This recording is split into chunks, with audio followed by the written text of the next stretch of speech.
What's up, you guys? I'm Rachel DeMita, and welcome to the Courtside Club. Joining us today, we have Storm and Sunny, two cats on the show, so you know it's going to be a special one.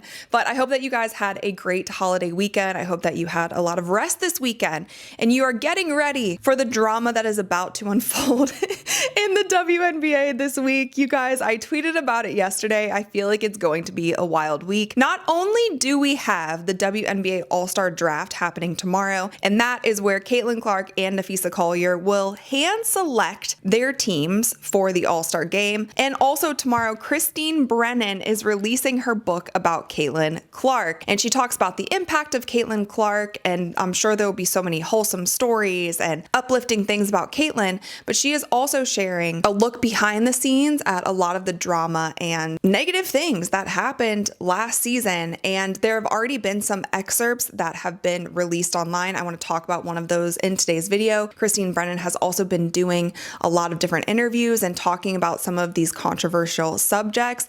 But in today's video, I do want to talk about the article that was released by CNN. It's entitled "The Behind the Scenes Story of a WNBA Controversy, Caitlin Clark, DiJonai Carrington, and a Journalist's Questions." And this is the excerpt in the book where we talk about the controversy surrounding the eye poke saga, where DiJonai Carrington poked Caitlin Clark in the eye. The entire internet was up in an uproar. And my cat is, what are you doing? Biting my ponytail right now. The internet was in an uproar. The WNBA PA came out against Christine Brennan because she was questioning DiJonai about the eye poke situation. It became this whole thing. And why are stories like this being brought up in the present time? I think it's still being brought up because unfortunately some of the things that happened last season, some of the messaging that happened last season, some of just the drama that surrounded the WNBA last season hasn't gone away this season. And unfortunately, it's not only hurting just a couple of players, it's hurting the entirety of the league, because like we've talked about many of times, the CBA negotiations happen at the end of this season, and this season is such an important season for the WNBA. By the way, I also plan on making a video about the CBA negotiations and kind of where they're at, because it also doesn't seem like they're in a good spot. But this is such an important season for the WNBA, and it doesn't seem like the league in its totality has learned much from its mishaps of last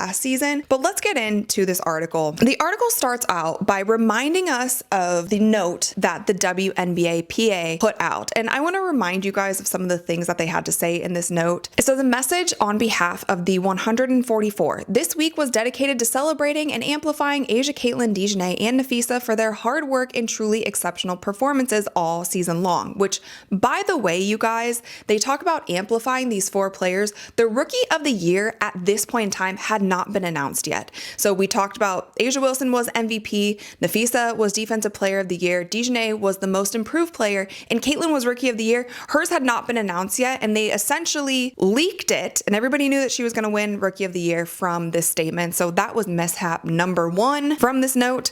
But we continue. "We were not going to distract from their successes, nor would we dim the glow of the spotlight that centered on them.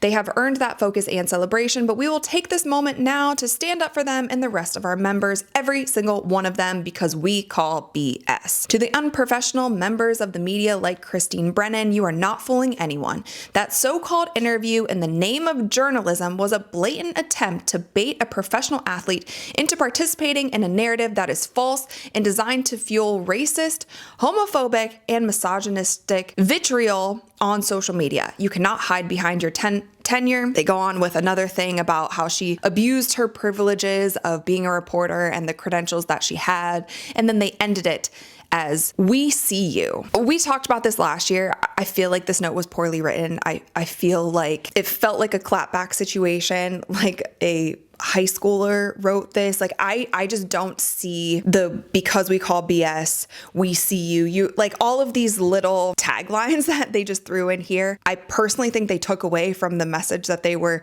trying to share, that they were upset with Christine Brennan. They also released this very quickly after that interview. That was everything that was going on online. Players were hopping in. Everybody had something to say about it. Here were the questions that Christine Brennan asked DiJonai. She said, DiJonai, when you went and kind of swatted at Caitlyn, did you intend to hit her in the eye? And if so, or if not, either way, could you talk about what happened on that play? And then DiJonai said she didn't intend to hit anyone in the eye. That doesn't make sense. She didn't even know that she actually hit her. We heard that, and then we also heard from Caitlyn that it was a basketball play. Both of them just wanted everybody to move on with the situation. Christine Brennan followed up with the situation, and I don't think her follow-up question was phrased in the proper way. Do I think that the way that she said it warranted a response like she got from the WNBA PA? No, but she then talked about, did you and Marina kind of laugh about it afterwards? It looked like later on in the game, they caught you guys laughing about it. And she was talking about when they were doing the 3 to the dome celebration, which is something that Carmelo Anthony does and other NBA players have done. And I feel like you should just use your best judgment in that sense. But she could have also just phrased it in a better way. I don't think she handled that portion of it perfectly, but then again, I also don't think it warranted the clapback. I'm just going to call it a clapback because that's literally what it was. The clapback from the WNBA PA. But then this article gets more into the story of what was actually happening behind the scenes, because obviously we are seeing all of this unfold online and we are just getting little rumors, bits and pieces and things that are happening, but there was more that has actually happened behind the scenes. And she said, just a couple minutes after Carrington's interview session was over and she walked away, I was standing near the other reporters at the side of the court when her teammate DeWanna Bonner walked toward me. You disrespected my teammate, she said. I put out my hand and tried to introduce myself. That was Christine Brennan, but Bonner did not want to shake it. DeWanna Bonner then said again, you attacked my teammate. I motioned to my phone in my hand and I said, can I tell you what I said? This is what Christine Brennan said that she said. And she said that she was happy to show her of the video that she just took of DiJonai Carrington answering those questions. And then DB said once again, you attacked my teammate. She said she tried to introduce herself once more. I asked her a question to give her a chance to respond to a controversy. And then DB said, again, you disrespected my teammate. And then she walked away. She also said that DB never raised her voice. Christine Brennan didn't raise her voice. Didn't seem like something that escalated into anything, but DB just wanted to send a message saying you disrespected my teammate. So Christine Brennan also said that she feels like this happens quite a bit in sports. Like, it's not rare that players don't love reporters because reporters' job is to ask the tough questions when they are trying to get to the bottom of a story. Christine Brennan also said that she texts Coach Stephanie White. Now, if you guys remember, Coach Stephanie White was the coach of the Suns last year. She coached DB, she coached Alyssa Thomas, she coached DiJonai Carrington just last season at the Connecticut Sun, and the Connecticut Sun beat the Indiana Fever in the first round of the WNBA playoffs. Christine Brennan sent a text to Coach Stephanie White, and she said, your players are mad at my questions. Happy to discuss anytime. My questions gave DiJonai a chance to clear the air on a controversial topic. It was journalism 101. I tried to introduce myself to DeWanna 3 times and tell her what happened, but she just wanted to criticize me, which of course is her right. Just FYI, thanks. And then Coach Stephanie White replied and she said, thank you for the heads up. So Christine Brennan was getting ahead of the situation because probably in her mind, she was like, this might turn into something more because of the interaction that I just had with DeWanna Bonner. And if you guys remember last year, there was a report that came out that there was an altercation between DeWanna Bonner and somebody from the media, but we never really got details about it. So Christine Brennan seems to be laying out the details from her perspective in this book. Now, this is the point in the article that really stood out to me. And Christine Brennan said that 5 hours later, a WNBA official called me in my hotel room. The official had been informed by the Connecticut Sun PR staff about my questions to Carrington and Bonner's response. The league official told me that the Sun PR people had told Carrington that she should not have gone to a teammate to confront a credentialed reporter, but rather should have gone to the PR people who could have handled the situation. Then the WNBA official, she says this. She says, I have a simple test about whether questions are appropriate or not. They should not be vulgar, they should not be rude, or they should not be inappropriate. Your questions were not vulgar, rude, or inappropriate. Your questions were fine. Unfortunately, most of our players have zero idea what real media exposure is. They don't know what real coverage is. They have been shielded at college, and then they come to the WNBA not knowing what real questions are. Frankly, our players just don't get it. The official requested that their name not be used due to the sensitive nature of the issue. This part really stood stood out to me because there is clearly a disconnect between WNBA officials, like higher ups in the WNBA, and the WNBA players. The WNBA official is telling this to Christine Brennan, basically saying, we got your back. Those questions were fine. The players just don't know how to handle the media. And then on the flip side, you have the WNBA PA, who is representing or should be representing the entirety of the WNBA and all the players within the WNBA. They are the voice for the players. They are coming out with a statement that is basically saying, you asked the worst questions. These questions were fueling racism and misogyny and homophobia. Like, you couldn't have asked a worse question. That's on this side,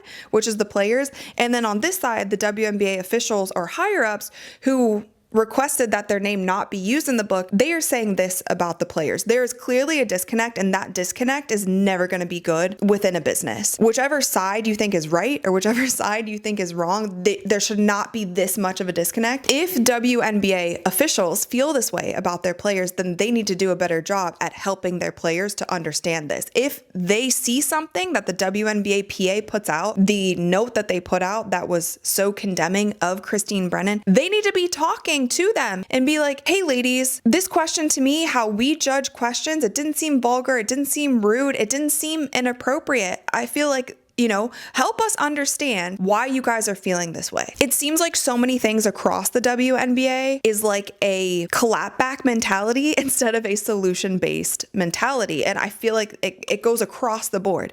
The WNBA's PA statement, I don't think was a solution-based statement. It was a clapback statement. It was like, we're going to show you.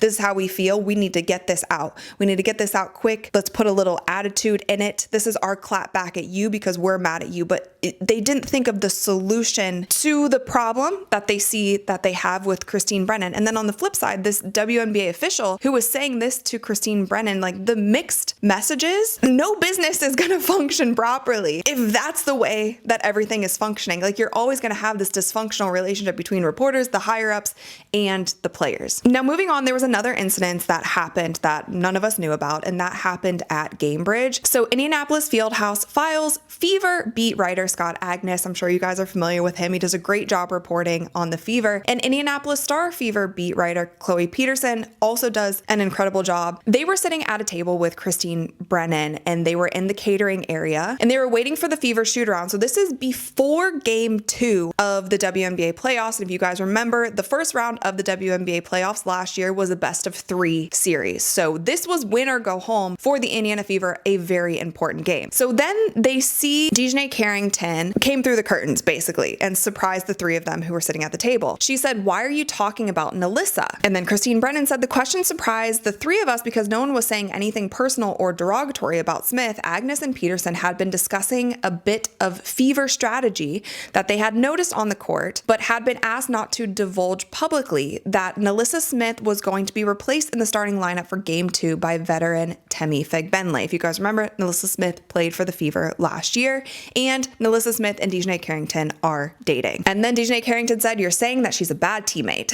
Then DiJonai Carrington looked specifically at Christine Brennan. She said, I walked past and I heard you talking crap about Nalissa. It was you out of your mouth. So I guess DiJonai Carrington had been outside of the curtains while Scott Agnes and Chloe Peterson and Christine Brennan had been talking about the change in the Fever lineup. Christine Brennan then said that she invited DiJonai Carrington to come inside the curtain, sit down, and to talk with them, but she refused. So then that wasn't the end of it. And 30 minutes later, Scott Agnes, Peterson, and Christine Brennan were now back on the court, and they were waiting to interview the players, and Nalissa Smith walked by. And then she came back toward the court moments later with her cell phone pressed to her ear. Carrington had left a voicemail for Nalissa Smith relating her version of the catering area story, according to a Fever official. So again, she has sources here in the book, and I'm letting you guys know this because that comes into play a little later on. But Nalissa Smith then went up to Christine Brennan and she said, do you have something to say to me? And Christine Brennan said, I'm always happy to talk to you. And she scoffed and she walked away. Then within minutes, back under the stands in a dark hallway, WNBA communications director Sam Tager was standing with Agnes and me. Smith walked by us. Nalissa walked by once again and she said, what did you say? What did you say? I told her that no one, Agnes, Peterson, or I said anything negative about her. And Nalissa Smith that said, "You are lying," and she walked away. Tager shook his head and said, "This is like a bad game of telephone." Now, mind you guys, the biggest part of this story